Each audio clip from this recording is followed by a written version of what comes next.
Chapitre 99. Jésus à la belle eau. Clôture. Commentaire du De Profundis et du Miserere. Mes enfants dans le Seigneur, la fête de la purification est maintenant imminente, et moi, lumière du monde, je vous y envoie, préparée avec le minimum nécessaire pour bien la célébrer. C'est la première lumière de fête d'où vous tirerez la lumière pour toutes les autres. Il serait bien sot celui qui prétendrait allumer une foule de lumières sans avoir la possibilité d'allumer la première. Et encore bien plus sot serait celui qui prétendrait commencer sa sanctification par des choses plus ardues en négligeant ce qui est à la base de l'édifice immuable de la perfection, le décalogue. On lit dans les Maccabées que Judas avec les siens, ayant grâce à la protection du Seigneur repris le temple et la cité, détruisit les autels des dieux étrangers et leurs sanctuaires et purifia le temple. Puis il dressa un autre autel, se procura du feu avec les pierres à feu, offrit les sacrifices, fit brûler l'encens, posa les lumières et les pains de proposition. Puis, tous prosternés par terre, ils supplièrent le Seigneur de faire en sorte de ne plus les faire pécher, ou bien, si par leur faiblesse ils seraient de nouveau tombés dans le péché, qu'ils soient traités avec une miséricorde divine. Et ceci arriva le 25 du mois de Casleu. Réfléchissons et appliquons ce récit à nous-mêmes, car toute parole de l'histoire d'Israël, et donc du peuple élu, a un sens spirituel. La vie est toujours un enseignement. La vie d'Israël est un enseignement non seulement pour les jours de la terre, mais aussi pour la conquête des jours éternels. Ils détruisirent les autels et les sanctuaires païens. C'est la première opération, celle que je vous ai indiqué de faire en vous nommant les dieux individuels qui se substituent aux dieux vrais. Les idolâtries des sens, de l'or, de l'orgueil, les vices capitaux qui mènent à la profanation, à la mort de l'âme et du corps et au châtiment de Dieu. Je ne vous ai pas écrasé sous les innombrables formules qui maintenant oppriment les fidèles et forment un prétendu rempart à la vraie loi, alourdis, cachés sous des tas et des tas de défenses toutes extérieures. En l'alourdissant, ils conduisent le fidèle à perdre de vue la linéaire, claire et sainte voix du Seigneur qui dit de ne pas blasphémer, ne pas être idolâtre, ne pas profaner les fêtes, ne pas déshonorer ses parents, ne pas tuer, ne pas commettre l'impureté, ne pas voler, ne pas mentir, ne pas envier le bien d'autrui, ne pas désirer la femme d'autrui. 10 non, pas un de plus. Et ce sont les 10 colonnes du temple de l'âme. Au-dessus, resplendit l'or du précepte saint entre tous. Aime ton Dieu, aime ton prochain. C'est le couronnement du temple, c'est la protection des fondements, c'est la gloire du constructeur. Sans l'amour, personne ne pourrait obéir aux 10 commandements et les colonnes tomberaient, toutes ou quelques-unes, et le temple s'écroulerait complètement ou en partie. Mais de toute façon, il ne serait que ruine et ne pourrait plus accueillir le Très Saint. Faites ce que je vous ai dit en abattant les 3 concupiscences. Donnez franchement un nom à votre vice, comme Dieu use de franchise pour vous dire. Ne faites pas ceci et cela. Inutile de subtiliser sur les termes. Celui qui a un amour plus fort que celui qu'il donne à Dieu, quel que soit cet amour, est un idolâtre. Qui nomme Dieu en faisant profession de le servir et ensuite lui désobéit, est un rebelle. Celui qui par cupidité travaille le sabbat est un profanateur, et il est un méfiant et présomptueux. celui qui refuse de secourir ses parents en alléguant des prétextes, même s'il affirme que ce sont des ressources données à Dieu, est haï de Dieu qui a établi père et mère à son image sur la terre. Celui qui tue est toujours un assassin. Celui qui commet l'impureté est toujours un luxurieux. Celui qui dérobe est toujours un voleur. Celui qui ment est toujours abject. Celui qui veut ce qui ne lui appartient pas est toujours un gourmand qui a la faim la plus exécrable. Celui qui profane la couche nuptiale est toujours un être immonde. Il en est ainsi. Et je vous rappelle qu'après l'érection du veau d'or survint la colère du Seigneur. Après l'idolâtrie de Salomon, le schisme qui divisa et affaiblit Israël. Après avoir accepté l'hellénisme et même après l'avoir bien accueilli par l'entremise de Juifs indignes sous Antiochus Épiphane, on a vu surgir nos malheurs actuels, spirituels, économiques et nationaux. Je vous rappelle que Nadab et Abihu, faux serviteurs de Dieu, furent frappés par Yahvé. Je vous rappelle que la manne tombée le sabbat n'était pas sainte. Je vous rappelle Cam et Absalom. Je vous rappelle le péché de David au détriment d'Uri et celui d'Absalom au détriment d'Amnon. Je vous rappelle la fin d'Absalom et celle de Amnon. Je vous rappelle le sort du voleur Héliodore et de Simon et de Ménélos. Je vous rappelle la fin honteuse des 2 calomniateurs qui avaient produit un faux témoignage contre Suzanne. Et je pourrais continuer sans fin de pareils exemples. Mais revenons aux Maccabées. Et ils purifièrent le temple. Il ne suffit pas de dire « je détruis », il faut dire « je purifie ». Je vous ai dit comment l'homme se purifie, par un repentir humble et sincère. Il n'est pas de péché que Dieu ne pardonne si le pécheur est réellement repenti. Ayez foi dans la bonté divine.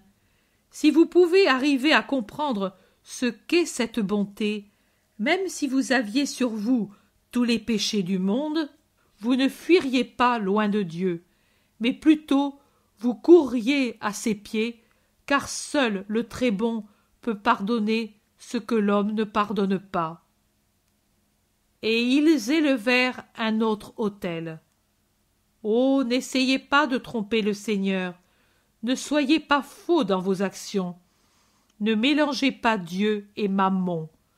Vous auriez un autel vide, celui de Dieu, car il est inutile d'élever un nouvel autel s'il subsiste encore des restes de l'autre, ou Dieu ou l'idole. Choisissez. Et ils allumèrent le feu avec la pierre et l'amadou. La pierre, c'est la ferme volonté d'appartenir à Dieu. L'amadou, c'est le désir d'anéantir par tout le reste de votre vie jusqu'au souvenir de votre péché dans le cœur de Dieu. Voici alors que jaillit le feu, l'amour, car le fils qui cherche à réconforter par toute une vie d'honneur le père qui l'a offensé, que fait-il sinon aimer le père en voulant que son fils le réjouisse?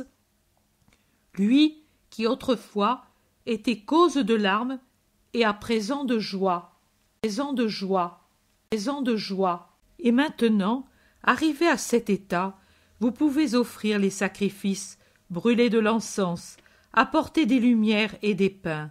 Les sacrifices ne seront pas odieux à Dieu, et agréables lui seront au contraire les prières. L'autel sera vraiment éclairé, riche des aliments de votre offrande journalière. Vous pourrez prier en disant « Sois pour nous un protecteur, car lui sera votre ami. » Mais sa miséricorde n'a pas attendu que vous criiez pitié. Elle a prévenu votre désir et vous a envoyé la miséricorde pour vous dire « Espérez ». Je vous le dis, Dieu vous pardonne, venez au Seigneur. Il y a déjà un autel parmi vous, l'autel nouveau. De lui jaillissent des fleuves de lumière et de pardon. Ils se répandent comme l'huile, guérissent, donnent la force. Croyez en la parole qui vient de lui. Pleurez avec moi sur vos péchés. Comme le Lévite dirige le cœur, je dirige vos voix vers Dieu, et il ne repoussera pas votre gémissement s'il est uni à ma voix. Avec vous, je m'anéantis, frère des hommes par la chair, fils du Père par l'Esprit, et je dis pour vous et avec vous, de ce profond abîme où moi, l'humanité, je suis tombé, je crie vers toi, Seigneur. Écoute la voix de celui qui se regarde et soupire, et ne ferme pas tes oreilles à mes paroles. C'est horrible de me voir, ô Dieu, horrible je suis aussi à mes yeux, et que serais-je aux tiens? Ne regarde pas mes fautes, Seigneur, car autrement je ne pourrais me tenir en ta présence. Mais use envers moi de ta miséricorde. Tu l'as dit, je suis la miséricorde, et je crois en ta parole. Mon âme, blessée et abattue, se confie à toi, se fie à tes promesses, et de l'aube à la nuit, de la jeunesse à la vieillesse, j'espérerai en toi. Coupable d'homicide et d'adultère, réprouvé de Dieu, David obtint pourtant son pardon après avoir crié au Seigneur. Aie pitié, non pas à cause de mon respect, mais pour l'honneur de ta miséricorde qui est infinie, et à cause d'elle, efface mon péché. Il n'y a pas d'eau qui puisse laver mon cœur, si elle n'est pas puisée dans les eaux profondes de ta sainte bonté. Lave-moi par elle de mon iniquité, et purifie-moi de ma souillure. Je ne nie pas mon péché, et je reconnais même ma faute, et elle est toujours devant moi, comme un témoin qui m'accuse. J'ai offensé l'homme dans le prochain et en moi-même, mais je regrette surtout d'avoir péché contre toi, et que cela te dise que je reconnais que tu es juste en tes paroles, et que je crains ton jugement qui triomphe de toute puissance humaine. Mais considère, ô Éternel, que je suis né dans le péché, et que pécheresse était celle qui m'a conçue, et que aussi tu m'as aimé, au point d'en arriver à me dévoiler ta sagesse, et que tu me l'as donnée comme maîtresse pour comprendre les mystères de tes plus sublimes vérités. Et si tu as tant fait pour moi, dois-je craindre de toi? Non, je ne crains pas. Asperge-moi avec l'amertume de la douleur, et je serai purifié. Lave-moi par les larmes, et je deviendrai comme la neige alpine. Fais-moi entendre ta voix, et ton serviteur humilié exultera, parce que ta voix est joie et gaieté, même si elle réprimande. Tourne ton visage vers mes péchés, ton regard effacera mon iniquité. Le cœur que tu m'as donné a été profané par Satan et par la faiblesse de mon humanité. Crée en moi un cœur nouveau qui soit pur, et détruis ce qui est corruption dans les viscères de ton serviteur, pour que règne uniquement en lui un esprit droit. Mais ne me chasse pas de ta présence, et ne m'enlève pas ton amitié, parce que seul le salut qui vient de toi est joie pour mon âme, et ton esprit souverain est le réconfort de celui qui est humilié. Fais que je devienne celui qui va parmi les hommes en disant « Considérez comme le Seigneur est bon, allez sur ses routes et vous serez bénis, comme je le suis, moi, avorton, et qui redeviens fils de Dieu par la grâce qui renaît en moi. Et les impies se convertiront à toi, le sang et la chair se révoltent et crient en moi. Libère-moi, ô Seigneur, salut de mon âme, et je chanterai tes louanges. Je ne savais pas, mais maintenant j'ai compris. Ce n'est pas un sacrifice de bélier que tu veux, mais l'holocauste d'un cœur contrit. Un cœur contrit et humilié t'est plus agréable que les béliers et les moutons, parce que tu nous as créés pour toi, et tu veux que nous nous en souvenions, et te rendions ce qui est à toi. Sois pour moi bienveillant dans ta grande bonté, et reconstruis ma Jérusalem, qui est aussi la tienne, celle d'un esprit purifié et pardonné, sur lequel on puisse offrir le sacrifice, l'oblation et l'holocauste pour le péché en action de grâce et de louange, et que chacun de mes nouveaux jours soit une hostie de sainteté qui se consume sur ton autel pour monter avec le parfum de mon amour jusqu'à toi. Venez, allons vers le Seigneur, moi devant, vous à ma suite, allons aux eaux salutaires, au pâturage saint, allons vers les terres de Dieu. Oubliez le passé, souriez à l'avenir, ne pensez pas à la boue, mais regardez les étoiles, ne dites pas « je suis ténèbres », mais dites « Dieu est lumière ». Je suis venu vous annoncer la paix, dire aux paisibles la bonne nouvelle, guérir ceux qui ont le cœur brisé par trop de choses, annoncer la liberté à tous les esclaves et en premier lieu ceux de Mammon, libérer ceux qui sont prisonniers de leur concupiscence. Je vous dis, l'année de grâce est arrivée. Pour vous, ne pleurez pas par la tristesse qu'éprouve le pécheur. Ne pleurez pas, vous qui êtes exilés du royaume de Dieu. Aux cendres, je substitue l'or et l'huile aux larmes. Je vous revêts d'habits de fête pour vous présenter au Seigneur et dire « Voici les brebis que tu m'as envoyées chercher. Je les ai visitées et rassemblées, je les ai comptées, j'ai cherché celles qui étaient dispersées, et je te les ai amenées, en les arrachant aux nuages et au brouillard.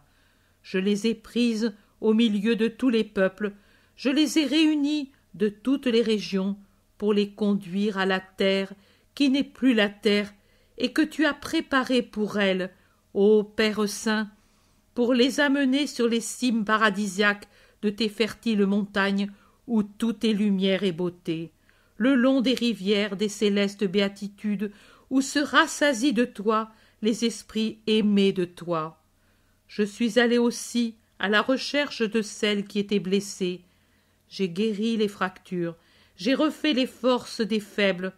Je n'ai pas laissé de côté une seule brebis, et celle que les loups avides des sens avaient le plus mise à mal, je me la suis mise comme un joug d'amour sur les épaules, et je la dépose à tes pieds. Père bienveillant et saint, parce qu'elle ne peut plus marcher, qu'elle ne connaît pas tes paroles, et que c'est une pauvre âme que poursuivent les remords et les hommes, un esprit qui regrette et tremble, une eau poussée et repoussée par le flot sur le rivage. Elle vient, pleine de désirs, retenue par la connaissance d'elle-même. Ouvre-lui ton sein, Père qui est tout amour, pour qu'en toi elle trouve la paix, cette créature perdue. Dis-lui, viens. Dis-lui, tu es à moi. Elle a appartenu à tout un monde, mais elle en a la nausée et la peur. Elle dit, chaque patron est un sicaire dégoûtant. Fais qu'elle puisse dire, ce roi à moi m'a donné la joie d'être prise. Elle ne sait pas ce que c'est que l'amour, mais si tu l'accueilles, elle saura ce qu'est cet amour céleste, amour nuptial entre Dieu et l'esprit humain.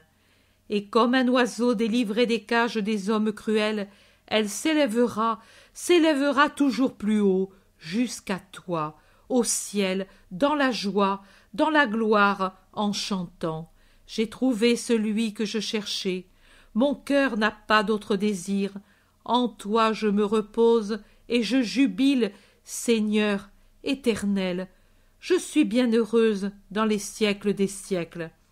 Allez, avec un esprit nouveau, célébrez la fête de la purification, et que la lumière de Dieu s'allume en vous. Jésus a été irrésistible à la fin de son discours, un visage de lumière aux yeux rayonnants, un sourire et un ton de voix qui sont d'une douceur inconnue. Les gens sont comme fascinés et ne bougent pas jusqu'à ce qu'il répète « Allez, la paix soit avec vous, Alors commence le départ des pèlerins qui parlent beaucoup, qui parlent beaucoup, qui parlent beaucoup. La femme voilée s'en va comme toujours de son pas rapide et légèrement ondulant. Elle semble avoir des ailes, avec son manteau gonflé par le vent aux épaules. Pierre dit « Maintenant je comprendrai si elle est d'Israël. » Pourquoi? Parce que si elle reste ici, c'est signe que c'est une pauvre femme, qui n'a pas de maison à elle, rien de plus. Souviens-toi de cela, Pierre. Jésus marche vers le pays. Oui, maître, je m'en souviendrai. Et maintenant, nous, qu'allons-nous faire maintenant que tous vont rester dans leur maison pour la fête? Nos femmes allument les lampes pour nous. Je regrette, c'est la première année que je ne les vois pas allumées dans ma maison ou que je ne les allume pas. Tu es un grand enfant. Nous les allumerons nous aussi les lampes. Ainsi, tu ne feras plus grise mine et c'est toi qui les allumeras. Moi? Pas moi, Seigneur. Tu es notre chef de famille. C'est à toi de le faire. Moi, je suis toujours une lampe allumée, et je voudrais que vous aussi le soyez. Je suis l'enseigne éternel, Pierre. Sais-tu que je suis né justement le 25 du mois de Casleu? Pierre demande étonné. Et qui sait combien de lumières? On ne pouvait les compter. C'étaient toutes les étoiles du ciel. Non, on ne t'a pas fait fête à Nazareth? Je ne suis pas né à Nazareth, mais au milieu des ruines, à Bethléem. Je vois que Jean a su se taire. Il est très obéissant, Jean. Pierre dit, et il n'est pas curieux. Mais moi, je le suis tellement. Vas-tu le raconter à ton pauvre Simon? Autrement, comment faire pour parler de toi? Parfois des gens me questionnent, et je ne sais quoi dire. Les autres savent faire, je veux dire tes frères, et Simon, Barthélemy et Jude de Simon. Et oui, Thomas aussi sait parler, on dirait quelqu'un qui fait de la réclame au marché pour vendre sa marchandise. Mais il arrive à parler. Matthieu, lui aussi va bien. Il déploie l'ancien savoir-faire dont il usait pour plumer les gens à son comptoir de gabelle, pour forcer les autres à dire « Tu as raison ».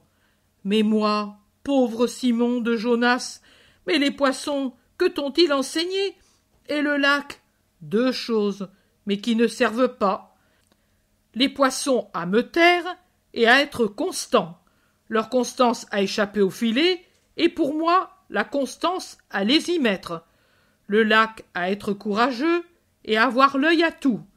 Et la barque à trimer sans épargner mes muscles, à rester debout même si l'eau est agitée et si on risque de tomber.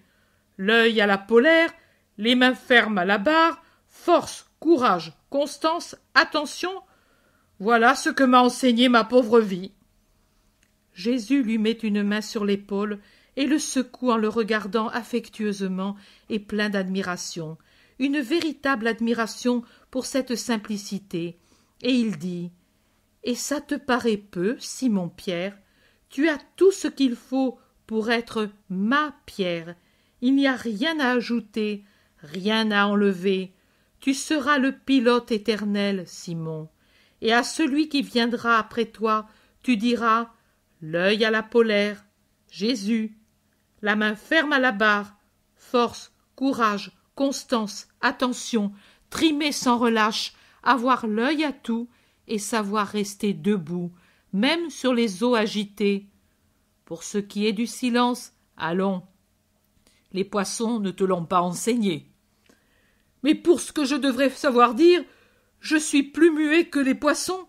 Les autres paroles, même les poules savent caqueter comme je fais. Mais dis-moi, mon maître, me donnes-tu un fils à moi aussi? Nous sommes âgés, mais tu as dit que le Baptiste est né d'une femme âgée. Maintenant tu as dit, et à qui viendra après toi, tu diras, qui vient après un homme s'il n'a pas un fils? Pierre a un visage suppliant et plein d'espoir. Non, Pierre, ne t'en afflige pas. Tu ressembles tout à fait à ton lac quand un nuage cache le soleil. Tout riant, il devient sombre. Non, mon Pierre, mais ce n'est pas un fils, mais des milliers et des dizaines de milliers que tu auras, et dans toutes les nations. Ne te rappelles-tu pas du jour où je t'ai dit « Tu seras pêcheur d'hommes » ? Oh oui, mais c'aurait été si doux, un enfant qui m'eût dit « Père ». Tu en auras tant que tu ne pourras plus les compter, et auxquels tu donneras la vie éternelle.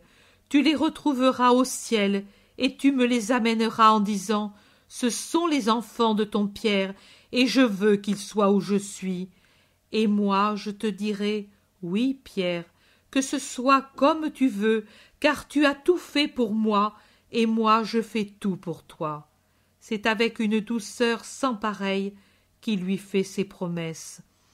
Pierre avale sa salive, partagée entre la peine d'une espérance morte pour une paternité de la terre et les pleurs de joie d'une extase qui déjà s'annonce. « Ô Seigneur, dit-il, mais pour donner la vie éternelle, il faut persuader aux âmes d'aller vers le bien. Et nous en sommes toujours au même point. Je ne sais pas parler. » Tu sauras parler quand l'heure viendra, et mieux que Gamaliel. Je veux le croire, mais fais-le, toi, ce miracle, car si je dois y arriver de moi-même. Jésus rit de son rire tranquille et lui dit « Aujourd'hui, je suis tout à toi. Allons au pays, chez cette veuve. J'ai une obole secrète, un anneau à vendre. Sais-tu comment je l'ai eu? Il est arrivé à mes pieds une pierre pendant que je priais au pied de ce saule. On y avait attaché un petit paquet avec un morceau de parchemin. À l'intérieur du paquet, l'anneau. Sur le parchemin, le mot « charité ». Veux-tu me le faire voir? Oh, qu'il est beau! Ça vient d'une femme! Quel petit doigt! Mais combien de métal! Maintenant, tu vas le vendre. Moi, je ne sais pas le faire. L'hôtelier achète l'or. Je le sais. Je t'attends près du four. Va, Pierre. Mais si je ne sais pas m'y prendre, moi, l'or, je ne sais rien en matière d'or, moi. Pense que c'est du pain pour des gens qui ont faim, et fais de ton mieux. Adieu. Et Pierre s'en va à droite, pendant que Jésus, plus lentement, va à gauche vers le pays qui apparaît assez loin en arrière d'un bosquet qui est au-delà de la maison du régisseur.